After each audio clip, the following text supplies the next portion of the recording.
agency and reflection. I don't want to presume that anybody knows what these terms mean and don't know what they mean, so I'm just going to quickly describe what they are. If you don't mind. But critical pedagogy, as I understand it, and first experience, it came from the work of Paulo Freire. I think I'm saying his name correctly. Pedagogy of the Oppressed. And basically, he suggested that education suffers from what he calls narration sickness, where teachers are narrative agents. They do all the talking. Students are passive objects that receive information. He says that's a problem. And what he suggests that we change that, we turn it, and we ask students to look at problems instead of give them stories all the time. And he calls that problem-posing education. And he says that in opposition to banking, the banking concept of education, this problem-posing allows students to look at structural problems in society. And his work was grounded in adult education and having older farmers look at structural problems, economic, racial, and ethnic, that were causing the problems for them. So he suggested that's what we should be doing in education, right? And this pedagogy really is old. It's not anything new. Has basically been wholeheartedly adopted in the academy by a lot of people, not knowing what it's called, right? So it's been a practice that people say we want to develop critical thinkers, and we want to, his term critical consciousness is not often thrown around anymore, but it's what we do. We want our students to challenge assumptions. We want them to do all this. So my sort of backing of my argument is that that's a bit of a problem, right?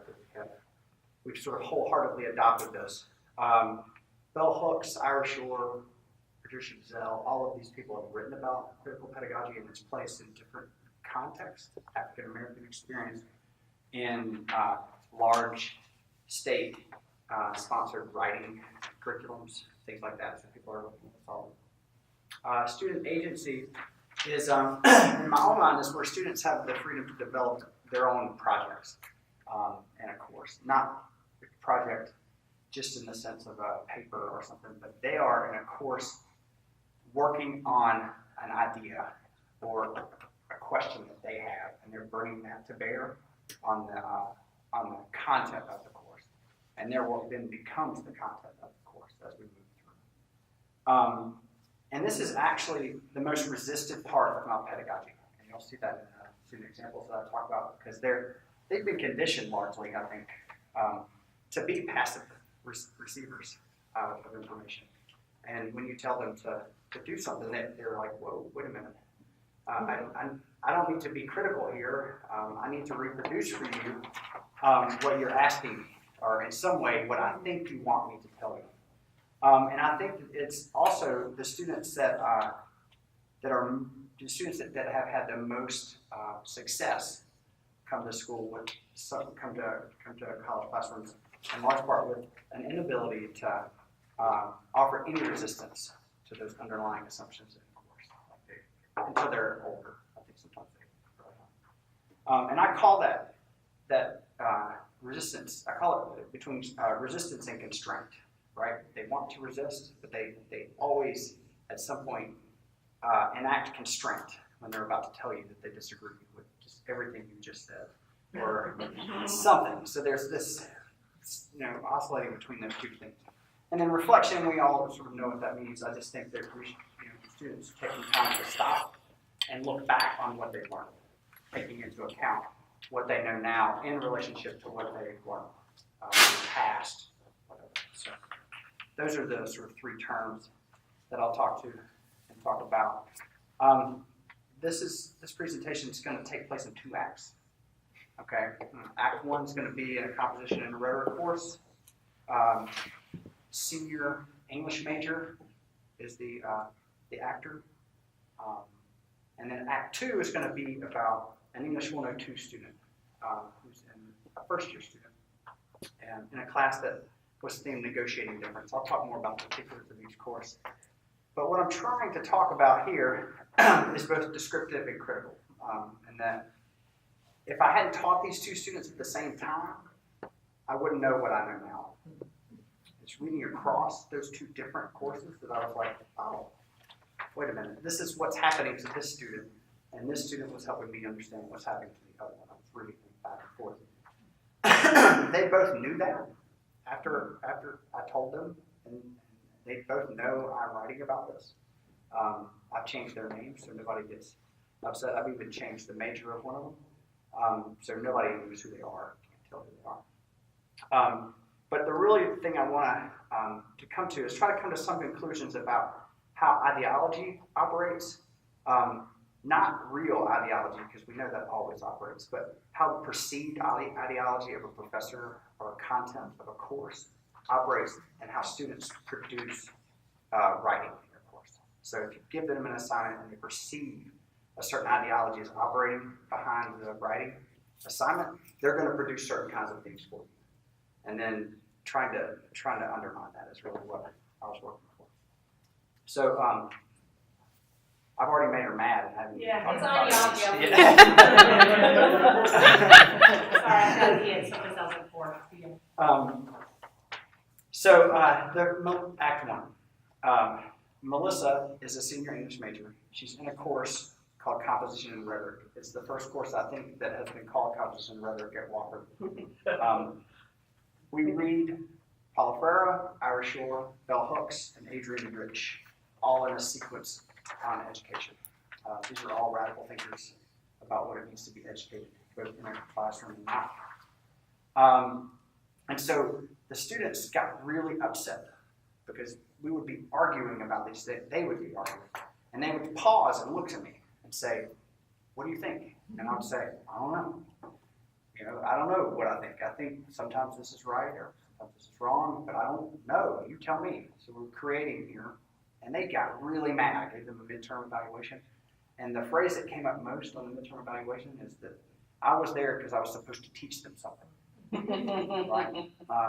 And that's like that. What they thought, that made me think, what they're reading this stuff that's criticizing what they're telling me that I want them to do, and they don't really understand that. So for the final project, I gave them the option to write this reflective analysis, where they look back on the course and then their educational experience at Wofford. And to apply those theories, when probable or possible, to the experiences that they have, and then test the limits and possibilities of those theories. So looking at particular examples of what has happened to you here, and then say, Freire does something here well, and he's limited here in what he says. So Melissa's paper, I read the first draft, and I was like blown away. So she got really angry. Not at me, but at her past. And if you can look at the example, the first example, I'm not going to read the whole thing to you. But she looked back over the gender studies course that she had taken, one in particular, and she talked about, you can read this, but I'm going to read the first part of it. After the pain of my initial awakening consciousness, that's what Freire calls it, and you realize, like, oh my gosh, I've been back my whole life. This is what I began to feel more empowered, as though I was equipped with tools and the text that taught me what was right and what was wrong. You could see she gets caught back up in this, what's right and what's wrong. So women are the victims, I thought, and men the bad boys. Women are objectified, men are objectifying. Although my thinking was not quite so oppositional, I certainly internalized a lot of a sort of reverse dichotomous thinking about the relations between sexes that would lead me to self-realization and freedom from oppression. So she felt like all of this theory she was reading was going to like enlighten her towards it.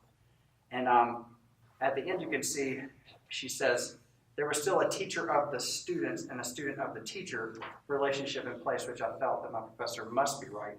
I must agree with her. After all, she holds a PhD. As my relationship with friends, my boyfriend, and my family grew strained, I examined these internalized views.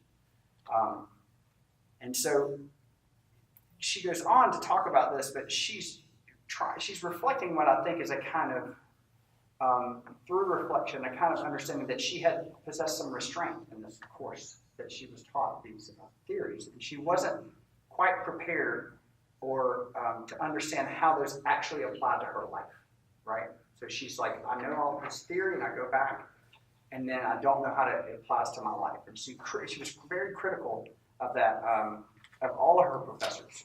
up until then for not having that component. Like, how does knowing about structural racism or structural sexism actually affect how I go home and have an experience in my household? She's like, I just don't know why. So you can see in question in example number 2, she says,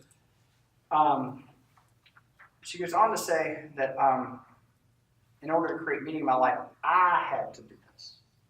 And it was only through reflection that this happened. And she says at the end of that, despite the fact that I had come to consciousness about the world around me through the class, I also accepted my professor's views wholeheartedly without questioning the values or problems of what she was saying, making me ultimately uncritical. And that is one of the critiques of critical pedagogy, is that most people that profess to do this are mostly progressive, and they produce students that talk about racial, social, gender, and other kinds of structural problems in society, much like they do, right? So we begin the idea that they begin to parent us in some ways, right? We adopt them. And then, so I'm going to pause Act 1 and go to Act 2. So I read this paper. I read Melissa's paper. We have a conference about it, and I'm struck by this. Same time I'm teaching this 102 course, right? Act 2, Gary comes in. In this course, it's called Negotiating Difference. There's a book called Negotiating Difference, and it tracks major conflicts in America through literature and history and film. So we had looked at slavery, we looked at pro-slavery arguments and anti-slavery arguments. And the final project, the final one in the course was about, is there a self-made person? Right? Is there ability for someone to really make themselves aware? So we read pieces of Horatio Alger, parts of the Gospel of Wealth, all of these 19th century pieces about how people were pulling themselves up by the bootstraps. And then we watched Harlan County, USA. I don't know if you're familiar with the documentary. Is everybody familiar with the documentary? For those of you not familiar with the documentary, it's about coal mining in Harlan County, and it leads up to a kind of, depends on what you want to call it, massacre, revolt, something. I don't know, where the miners were finally got kind of fed up, and then there were protests, there were strikes, and then there was a murder that took place. Most people say that it's from an unprovoked police officer shooting someone who was striking. So in that movie, that documentary, they track how coal mining is really kind of a bad thing for people. That's the position of the documentary, right? They don't own their own homes because the coal mines are on. They don't pay them enough money to actually move away, so they can't escape. They don't say that black lung actually is caused by coal ash. So there's and they don't pay for health care. So there's all of these issues with this. So I gave them tons of possibilities to write about, and one of them was taking into account the possibility whether or not there's a possibility that you can make your own to be a self-made person. Test that in the movie Harlan County. Look at the text and tell me what you think. And so number 3 is in Gary's first draft, and I have to read this whole thing because I apologize for reading to you, but it's just fascinating to me. There are many that refuse to believe that success and wealth can be created purely by oneself. On the contrary, there are those who strongly support the idea that someone can be self-made. A self-made person is someone whose own efforts have allowed that person to achieve success or recognition. Before coming to any conclusions, however, it is essential to recognize that the idea of success is this controversial topic. It's very subjective. Success can be measured in many different ways. For the purpose of this argument, success will be measured by wealth and status. The 1976 Oscar-winning documentary film Harlan County, USA makes it evident that both wealth and status have major impacts on the ability of someone to create success for themselves. The conflicts that these workers face, are forced to deal with, show that it is in fact possible to become a self-made person, that some are naturally given more advantages and disadvantages than others, but that everybody has the ability to create success for themselves. So they've watched this. He's watched this documentary, right? It clearly has. And we talked about this, the ideological position of the filmmaker. We talked about how this is not this, and we talked about how it compares to different things. And you can see that he's just like, this film, although it might not seem like it, really does show that you can be a self-made person. I was like, and so I was trying to think. I couldn't figure out what to do. And then, and I'm not joking. Like he leaves my office, and I don't know what to say. Like we read through the paper, I can't really figure out what to say. I don't know what I want him to say, but I know I don't want him to say this. Right? I want him to think critically about it. I really want him to say that's bad, but there's a possibility that it could still happen. Right? I don't know what I don't know. So and so he goes on in number 4 and says, like, you can see it in the documentary, rather than accepting the conditions and wages they were given by the large corporations, most of the miners decided to take action. This concept of hard work is essential when it comes to picketing for rights. So he takes hard work as picketing and striking, and saying which I thought was kind of a cool term, right? And he says they showed that even working hard after fighting for rights can lead to success. At one point in the film, the miners were continuously arrested, but they kept going back, right? And therefore both success and recognition were gained through the hard work to overcome the obstacles that the miners were facing. So he's taken hard work to mean something different than we had thought about it historically, but it doesn't line up with what he's called success in the beginning. And that's the thing that I was concerned about, right? Like, I think this is this is fascinating. We need to think about it. What are you saying about success here? How does this work? And there were some minor changes, but because of the strikes. And then I asked Gary if he minded us looking at his paper as a class. We do that all the time during the semester, and anonymously. So I gave the paper out, and the students were quick to point out that he wasn't really taking a side. All of these arguments that he was making didn't seem to match up. They were conflicting. And so I asked him, I really was at a point where I didn't know what to do. So I'm meeting with Melissa, and I'm reading this paper by Gary, and I think, wait a minute. He needs to understand that it's okay to say, I feel like that you can be a self-made person, but there's this movie over here, right, that tells me something different, right?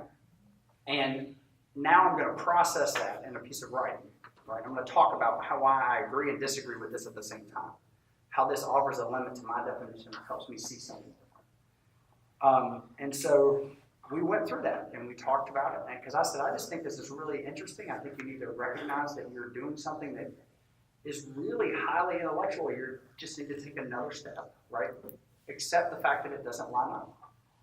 And in his reflective essay, in his rough draft, he says, it seems like an insignificant revision made to my thesis, but it was in fact much more than that. My experience when writing the rough draft was that Dr. Miles' English 102 class accomplishing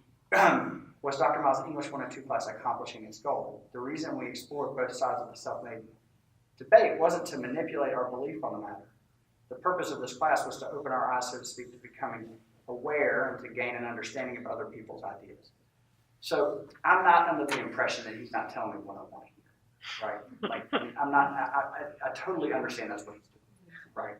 He's just telling me what, he's like, you have a goal about critical thinking?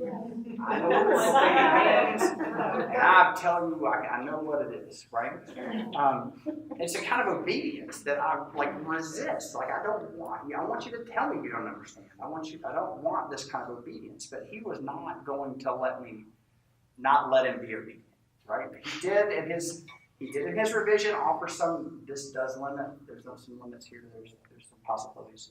But there was at no point in time when he took the movie on, which is what I was wanting him to do.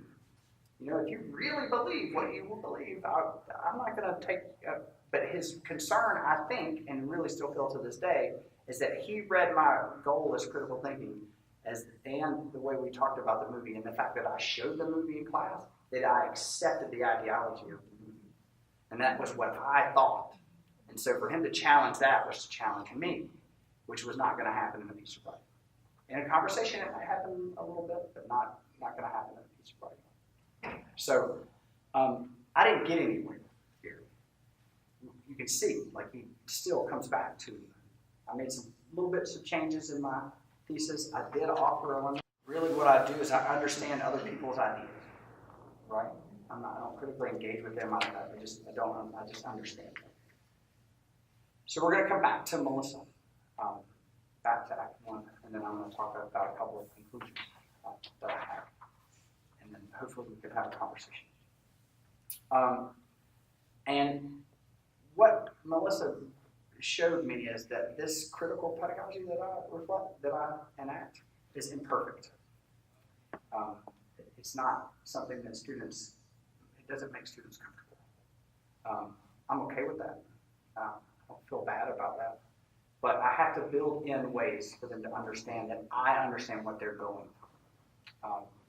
And she pulled out something from Freire that I had actually never even paid attention to in the conclusion of her paper. She says, not until some of my professors posed the problem of the dichotomous views we hold in society about men and women did I begin to dead awaken.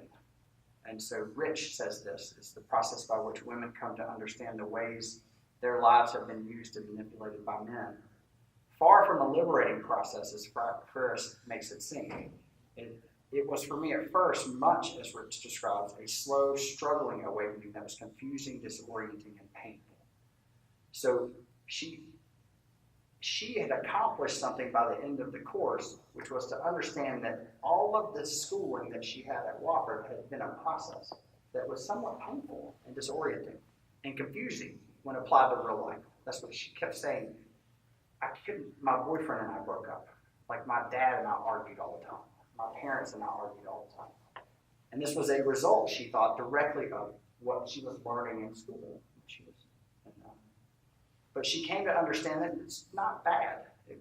It's just we need to tell them that this is happening to them. We need to be more open with them. And I think that coming up with the idea that education is confusing, disorienting, and painful is not something that we can put on our marketing materials. Right? We can't say that. But we can, I think, talk about it more and expect it. And I believe that student writing is the place where I learn everything that I do as a teacher. We read lots of things. We talk about lots of things. I read pedagogy for pleasure, which is part of my problem. But when I turn back to student writing being the central focus of the course that I have, I learn from them. Okay? And I'm going to tell one little story about Gary's class, and then I'll wrap up. There's a social step activity that we did. I don't know if anybody's familiar with this activity. It's called social steps, and you get in front of, you line everyone up in front of a set of steps. And you say, you get to take one step up or one step back. If you answer yes or no to one of these questions. You answer yes, you step up, you answer back. So there are lists like, did your mom graduate from college? Did you belong to a country club? Did you have books in your house? Did you go to the library? Did you go to private school? Did you go to public school? Did your dad graduate college? And so you go through a list of 20 questions, and this class split about in half. You have half the students who were at the top of the main. We did it on the top of the main steps. They're at the top of main steps. They've been able to walk all the way up to the top. And about half the class is down at the bottom. Looking up, and I was like, I didn't think we were this diverse as a social class. But I thought, that's an activity that actually allows me to situate the pedagogy of the course within the student's real lived experience. And I had forgotten that. Right? That happened early on. I had forgotten that had happened. And so I wish that I had Gary in class. He's already graduated. I wish that I had him again, and I could say, come back, think about the social class activity we did. You were at the top. What does that do for you? How does that make your view on this change? How does it shape the way you think about it? Not to change what Gary thinks, but at least to get him to reflect on how he's involved in this process. Right, of structures that may promote this kind of disparity or structures that may tear it down. I just think that it is these multiple sides of issues that students need to see, and oftentimes we accept less from them by allowing them to parrot what they believe to be what we want to hear. And so, with that, I'll stop and answer questions. Chad.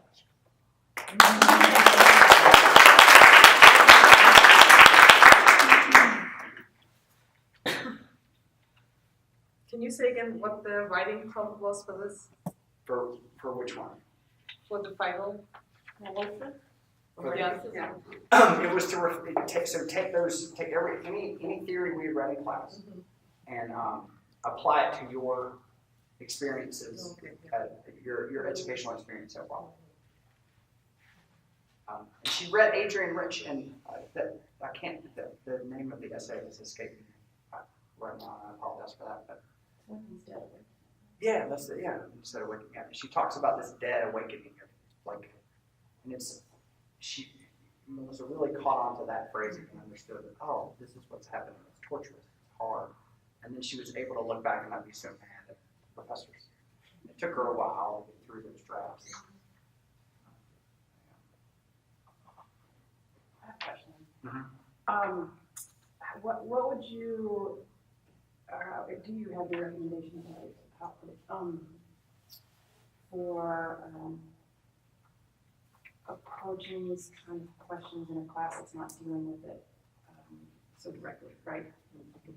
Whatever class I'm teaching now, let's say, how would you integrate this kind of awareness and self-reflection? I've talked to some about learning outcomes, about learning outcomes, but the sort of thing where you have a student reflecting on their education. I was trying to imagine how that would work in some of my classes that are already focused on reflection of education. Yeah. It seems like it could. Yeah, I mean, if there's an article or one of the writers in particular that you would recommend.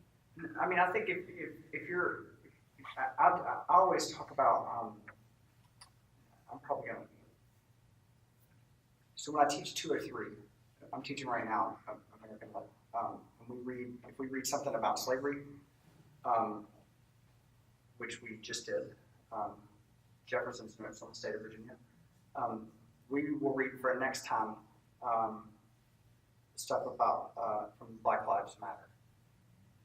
Because we constantly move back and forth between the past and the future to talk about what structures are created and so they're not always about education, but always about how things are presented to you. I think might be a way to do it. I can talk about other examples too. I mean, when we talk about the 9/11 news archives in my humanities class, they don't know what 9/11. They don't have any real recollection of it. They've only received it through news and through this repeated discourse of the story. And so we read really old stuff about frame theory, right? And make them think about what are the narratives we're being told, and why are we accepting them, why are we not? Why is everybody telling us the same story like that? At some point, like the 9/11 news archives, you get 3 days in after 9/11, everybody's showing the same pictures. Like you're watching news in Canada, you're watching news in the BBC, you're watching, and they're like, why are they doing that? Like what choices? So I guess that. JFK, look back, it's the exact same story. Yeah. Over and over. So I talk to them about narratives we're told all the time, even in education. So we're just trying to always take a step back and think about why we're receiving the information we're receiving and how we're receiving. I don't know that I answered your question. Yeah, I was just thinking about it, just a person that's always after a student graduates, that someone tells them, look, I had really a couple hard years there at the end, and I had your class and a couple of other classes, they were all about postcolonialism, and I hated the world, and I graduated and got a break, and now I can look back. Yeah. And, I was just trying to think of, in particular, in some of the classes I teach, we talk really openly, really honestly, but I don't know that we had a moment where I said, so how are you feeling about Well, that's what Melissa was really begging for, was like, can we stop for a second and just talk about this as like an experience, a human, Right. You know, like as a human being, like I am, she was destroyed as a human being, her views. And I don't think it's a terrible thing for her to do that, but I think that's like, I say, to be, for all of your beliefs to be brought forward and questioned. I think that's a good thing. Test them, you know, and you should do that. But I think you're like, how's everybody feeling? That's a great question. I've never asked that question very much. They come to it on themselves sometimes about being asked to write about it. I think that's the question. I think that. Go ahead. Sure. Because I was changing subjects a little bit, but so I'm trying to formulate the question that's in my head, and basically I want to talk more about Gary, and because I feel so many Garys, and I think this first year you were saying it's 102, right? At the time you're talking about, but when I'm dealing with texts that are, say, bringing attention to privilege or challenging the myth that you can work and get yourself all the way there or whatever, I feel like I usually have 2 or 3. They tend to be very privileged, usually men who are, only 18 and not looking that carefully yet probably, who are just resisting so much that I feel like to get them to that point where they're able to be critical and to actually notice that it means something when you're at the top of the steps. And that they're still saying, oh, just walk up the steps, like you can do it, Right. Metaphorically and otherwise. I never know how to get past that block because without just pushing them and then feeling like I'm pushing my agenda on them, Right. They're just resisting so much. So with Gary or students like that, and how do we, good morning, this would be rambling, how do we push them harder to make that critical leap on their own? And I mean, part of just being explicit, but I'm not trying to push my agenda on you, I'm trying to make you think. But they can also see through that and realize that I think you're like if you think that anybody can make it to the top, then you won't. Right. So there's a question somewhere in there. And one of the things, and I will say, Gary and I was not his advisor. I was not his advisor. It was a year I wasn't advising first-year students at all. I didn't know him except for this class, but I saw him all the time after that. He would stop by, say hello. He was in the building. But the thing that I think helped him more than anything is that he had no context for Harlan County, USA. Like he had never seen anything like it. He had it wasn't a rant. It wasn't an academic article about anything. It was something he had no idea about that confronted him. Right, and I didn't have to do anything. All I had to do was press play. Right? I mean, I had to choose it, but really all I had to do was say, look at this. I'm not asking you to change your mind, but you at least have to entertain the idea that this is bad. Right? I mean, if not for anything. And I wish Ann was still here because I think she could help. She could help us too understand. I think the writing assignments could be even better if I would say right from the perspective of one of the coal miners in this debate. You're not asking Gary to change his mind, but I'm sure that I could almost guarantee that's something that Ann would come up with. Yeah. Right from one of these striking workers and tell me what he thinks about the corporation's treatment of the workers. And that takes the onus away from you saying, you're just having them write something from persona, from empathy. But I think those two, just totally it's not about America in the 21st century. It's not. It's this thing that's foreign to him. Yeah. That I think helped him. And he didn't get very far.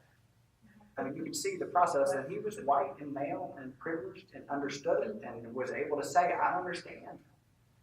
But I think that they could work, they could move. And that's the part, they can all move. I'm like, they don't have a car. They don't have enough money. And there's a scene in that documentary that hits home. They're washing the kid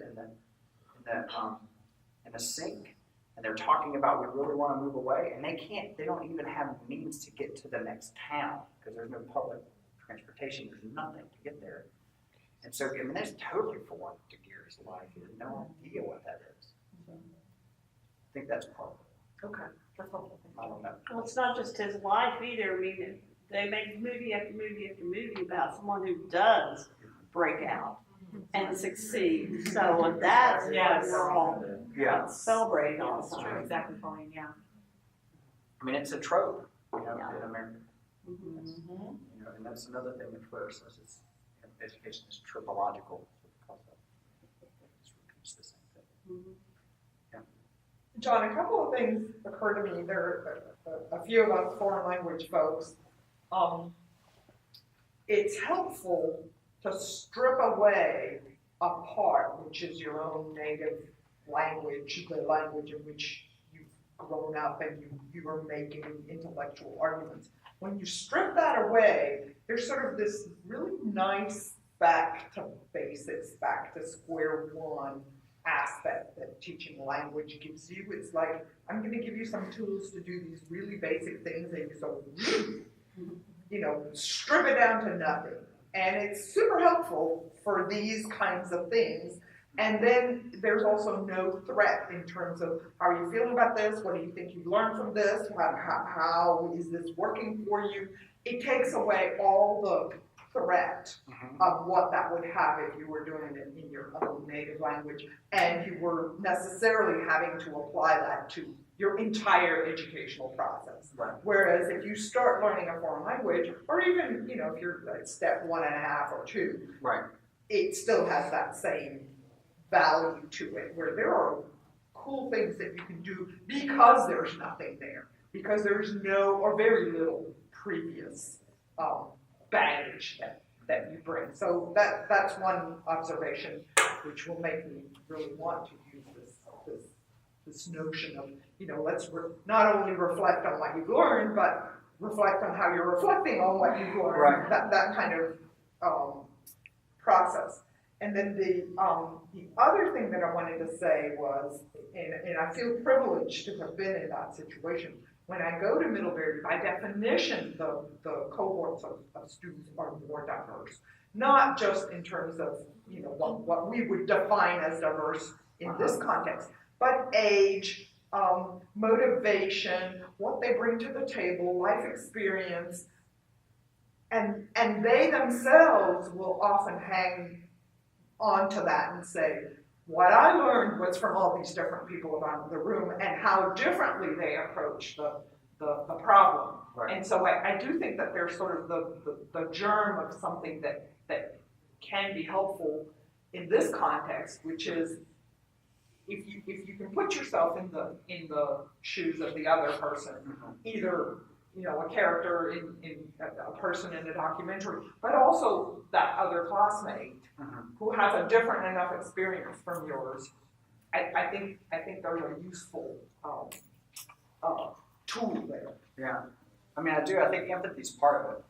I think it's just developing empathy, which is not always easy.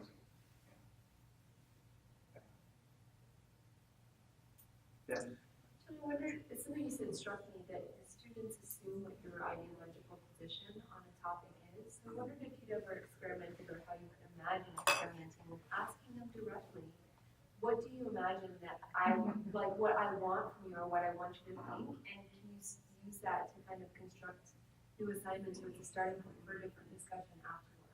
And that's a great idea. I talk to them about the fact that I never tell them anything. I think I'll not directly answer your question, but I'll tell a story really quickly. And one is, I was trained as a high school teacher first, and I taught in rural North Carolina. Our first 2 years, I taught in a single wide trailer that you could put 3 desks in a row. And so we had 10 rows of 3 down this single wide trailer. It's not as big as this table, maybe. And I could not mention my politics. When I talked to them in my interview, I could not mention my politics. So that sort of always informs what I do. I'm going to steal your idea about ideology in that way. We do talk about assumptions about writing. That's where we begin. What are your assumptions about what an essay looks like? And what I'm asking you to do is different than that. But I like that. I like that idea a lot about asking them, what do you think it is I want you to tell me? But I always try to offer them readings about things that are at least on opposite ends of the spectrum, so they're not just given one view. And I think I think that helps some, because they can't figure out, and especially, like, I'm a white guy, right? So, I mean, what do white guys sitting in my class think I think? I don't know. I'm not sure what they think. I'm not sure I really want to know what they think I think, but. Concerns are right now, which are, what am I going to wear to go out for ball or whatever the case may be. So I do a lot of role playing where they have to, and it's not necessarily a writing course. Sometimes they do have labs, but I do a lot of role play where they, through empathy, have to put themselves in the position of the people that we're studying and say what that person would say in this situation. I do a lot of that, and I find that it's helpful. I find sometimes it's actually funny to have like the privileged white guy in class like talking about the man holding him down and things like that. So I find that to be helpful. Yeah. So put them in situations where they have to look at it from another perspective. I think it's also the case though that students who are privileged know that it's bad to be privileged, and so they erect these walls of like intentionally, like Gary, like he knows his position is bad, because that's what gets communicated to him in different classes, and so because it's very difficult for anyone at our students' age to develop empathy, like this is sort of the developmental thing, but especially when you know that where you come from is bad, that you kind of, one default mechanism is to just build a wall and to erect this edifice that sort of protects you from this ethical criticism. I see this all the time in religion classes where students come from a religious perspective. Well, sort of, like they know they're raised something, but they don't really know what that something is. They know it's called Christian, and they know they've gone to church a lot, but they don't really, how it impacts them is kind of iffy. But yet what they do is they come out as real Christians, like this is what Christians believe, and this is what is my foundation. So they end up rhetorically constructing a position that, in fact, they're not really unsure about. Like they don't really know how that fits in with who they are, who they're becoming. But because they're made to feel a certain way, if they're made to feel threatened in class, we work all the time in our class about having a non-threatening environment, but if they feel threatened, they will erect this strong barrier of who I am, this is my identity, and they'll shut down. They won't want to budge. They won't grant that what's happening in this movie is bad. That's even too far, because it's almost like an existential threat to one's own identity. Yeah. And so it's, the trick in the religion classroom is to get everyone just to sort of relax and say we're all in some sort of process. We've all come from somewhere, whether that somewhere is a position of privilege or not. We're all coming from contexts that have shaped us, and we're all kind of figuring out where we're going, and that's cool. Like that's, So let's just sort of be honest about who we all are. Yeah. I mean, I think you're right. I mean, I think students don't necessarily understand their own ideologies. Like, I don't think they really recognize, and I do think they accept the narratives that we tell them, that they're told about who they are, whether it's about race or gender or social class. And social class is the one that I find most difficult, actually, to discuss.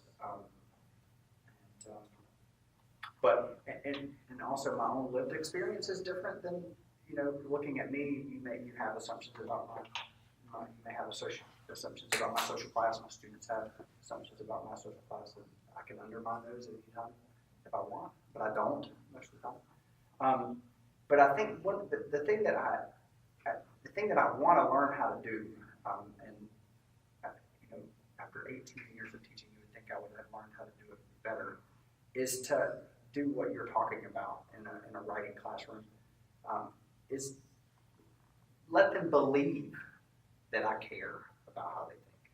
Like, I want them to believe that, because I really do care. But sometimes I think they're like, oh, sure.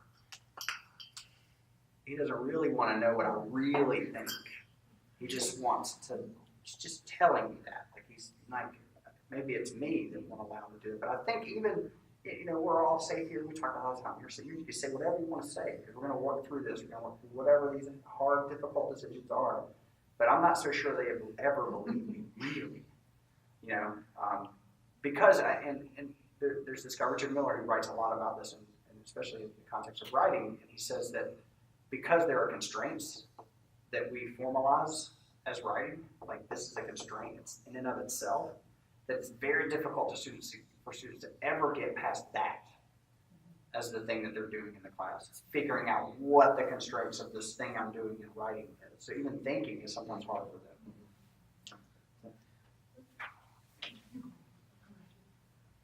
But it's their grade that depends on what they're thinking, right? So sometimes, so I think that in my case, in my classes, if they give me a different solution, today they did that in a class exercise they did, and I made so much issue out of it that it was great because, you know, this is what is fantastic with programming. You can solve this problem with different ways and we can all learn from it and all that. But in your case, it's very subjective, right? So with me, it's objective because they're solving the problem, even if it's another way. But in the case of writing, you could think that there's right or wrong. I mean, I think the way I would think if I was a student, I would be like, I'll write whatever he would grade. Yeah. That's the problem. That is the problem. Yeah, and it's not necessarily the case it's not always the case that's not the case, right? That there are people who want you to parrot. They want you to give back what you're giving them, and this is what and it is. Schooling does that to you. It lures you into or lulls you into this sort of state of repetition and repeating. But isn't there a space where you can say you can write whatever you want as long as you can defend your position? You don't have to agree with me, or certainly I don't have to agree with everything you write because I'm not going to. But as long as you can defend your position well, then that's okay. I certainly think that you can say that. I mean, and I do say that, but I really think that they suffer this, and I've been working on this thing. Like I don't know that there's a resistance where they're going to somehow exercise constraint if they think it's gonna benefit them in the situation. I mean, I think that's a human reaction to a problem. But I don't know. I mean, I think you're absolutely right. Yeah. I'm over here in a group of people who works as hard as anybody on this campus with circle of trust in the classroom. We're gonna take that word change and we're gonna make it growth, and yet there's so much risk in it. And yet even in our conversation here, and I know in my head as well when I read things from students, I read and I'm like, this is bad, this is good. Yeah, I mean, we're judging even for all of our taking of a stance of saying we're not judging, we are. And so how that doesn't leak into our classroom is a terribly interesting thing for me. But for me, the other part that's interesting is I am not the only player in the room, and the room is not the only context. So that when they leave my classroom, they go into social contexts, they go into other classes, where even if my classroom, we work a great deal on emotional safety, I will praise you for making a mistake and letting other people see it. Yeah, I will say, look at you, it's your turn today, yes, congratulations, thank you for doing that in public. Because we're all gonna figure out from it. But there, it is not the same as once they walk out my door. And so that layer of their identity, that who lives down the hall, who's gonna say something later, who's gonna translate it to somebody else, who is then going to take it, and small communities in some ways, I mean, I don't know. It's all I'm doing is complicating it, but the complexity of it, and I like that we use that word risk, because there's risk and growth, and I'm continually working with my class on why is it that change feels like a threat? Well, it's because I'm losing something that I feel sort of certain about, but where is the faith that the next step is good? And, I find myself using all kinds of language that some of my students would like and some of them wouldn't, and doesn't have to be faith, but trust that the next step would be good. And I don't know, I think it's a day in and day out thing. That would probably be my last point, is that I would really like for there to be a moment and then there's transformation and we're done. And it's none of that is that way. It is building, it is building, it is building. The key word you said was it gets complicated. And I think that's what we are actually doing to them, is we're complicating their lives. Yes, we are. And I think that's a good thing. Yes. And I think that maybe you said, how do you prepare them for what you're gonna do to them? And I think that's maybe a good way of putting it, is that this is not gonna be transformative, this is gonna be complicated. And, the transformation may come later, good for you, lucky if you can get it, but it's gonna just There's a marketing slogan. There you go. Now, and Colleen, my students love that word complicated. It seems to hold less value than other things for them, and when I say, okay, let's put this up on the board, and now let's complicate it. Let's just ask questions, or can you come to a more complicated way of thinking about this? Can you do the It complicated? relieves And you they of like having to that have a word, but- resolution, which, Yes, right. Well, and yeah, we Which I can think stop is midway and go, great. I don't know, I'm done. yeah. And you go, can we come back to you later? Maybe.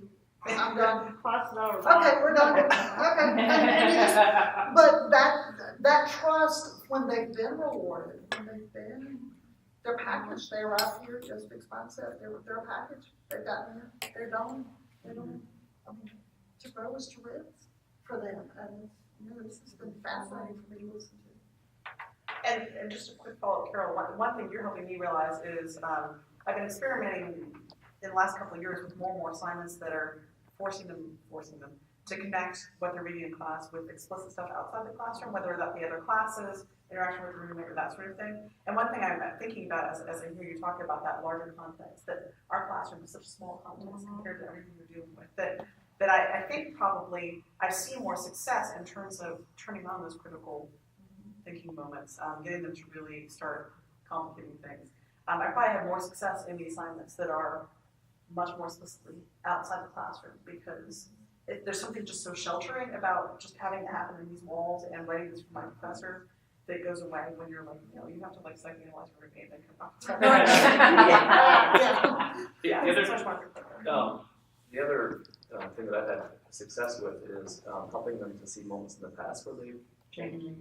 And so, so we like to talk about identity as though it's fixed, but we all know it's a process. And get them to be really conscious about the moments in their past where their roles have changed and things have happened.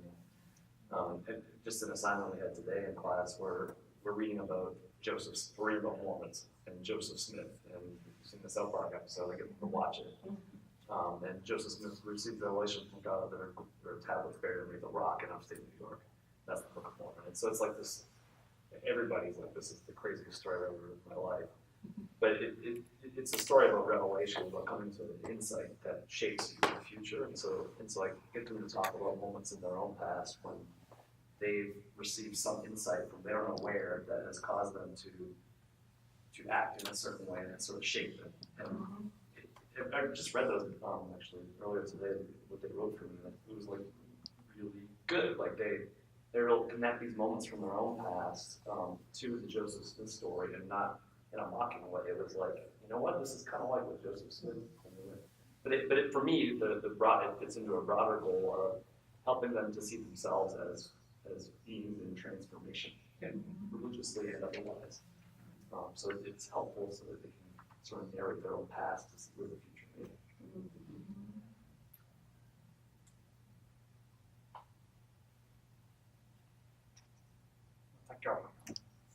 Thank you. Thank you.